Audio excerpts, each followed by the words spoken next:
And once you share a certain aspect of your life, you can't unshare it. You know, I had a girlfriend, you know, I recently just now started mentioning like, oh yeah, we went through a tough breakup and it was very sad at the time. My life has moved past that, you know, it's not a thing anymore.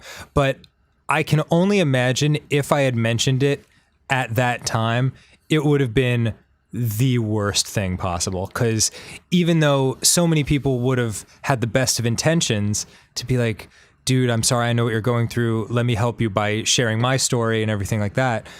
All it would serve to do is bring this painful breakup into my mind. You always have to be gentle with yourself when looking back on stuff like that, because that was a situation that came out of nowhere and was so far beyond anything you'd experienced before.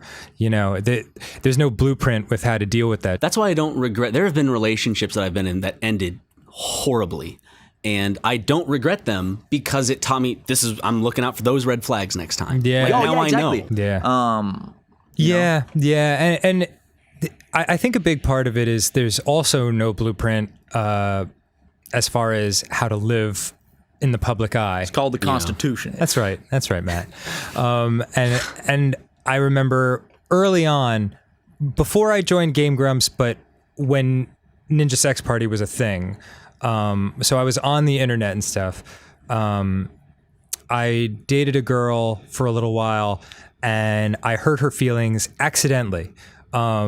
She definitely, from my point of view, I guess it's okay to say this because I'm not talking about who it is. From my point of view, she wildly overreacted to something innocuous, you know? Just called her fat. I don't... No, stop. Don't put ideas in people's heads. But like, I made a comment that made her very upset, and I could have never dreamed it would have made her upset.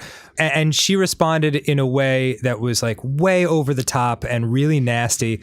And I was like, you know what? I'm just going to walk away from this. Like, if it had happened to me now, I would have called her and just been like, hey, let's talk this out. I think you misunderstood what I was saying or whatever.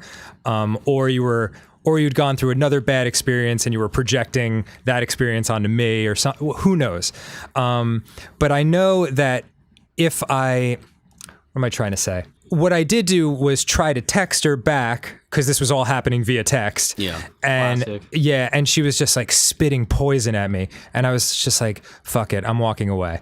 And as a result, that friendship / romance or whatever you'd want to call it, that was just destroyed and is gone for good now.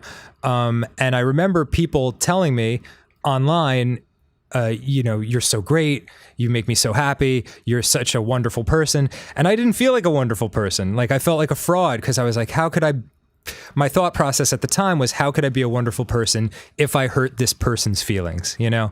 And I think that's a little bit like what you're talking about, because it was such a huge thing in your life that there's that feeling of, if I don't talk about this and I'm actively hiding the most important thing going on from these people who are watching me and listening to me every day, am I living a lie, you know? And am I projecting something that's not true?